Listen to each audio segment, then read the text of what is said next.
ô bờ cái cá mau này ngài dinh nhìn cá tàu này san pi te jin lấy set call mga kunin kalung thim ka lagaw ala dai ting nangin kipana lehal na tahan na ni hinpe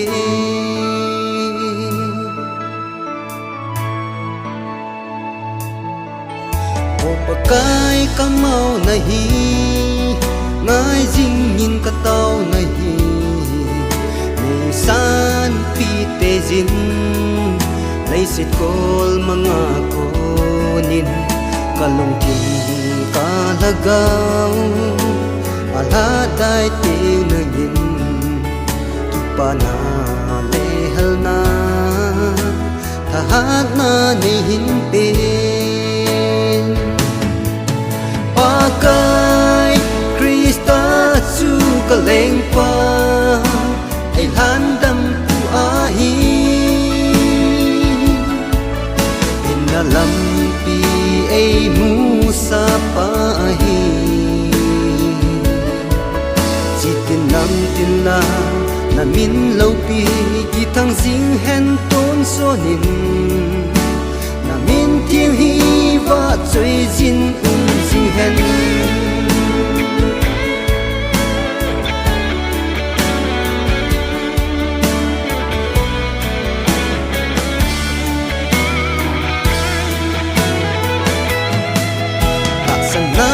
kaga do jing van Jerusalem ta chu van noi nam tin in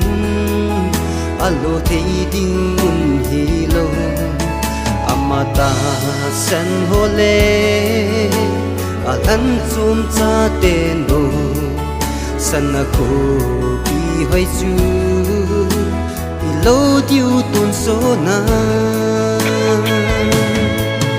pakai Krista su kaleng pa ay handam pu ahi inalampi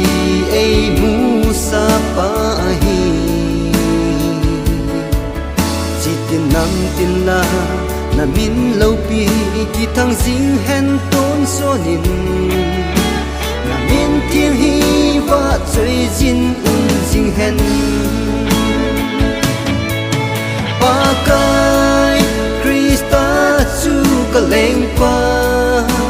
ay handam pu ahi inalampi ay musa pahi jitinam tinla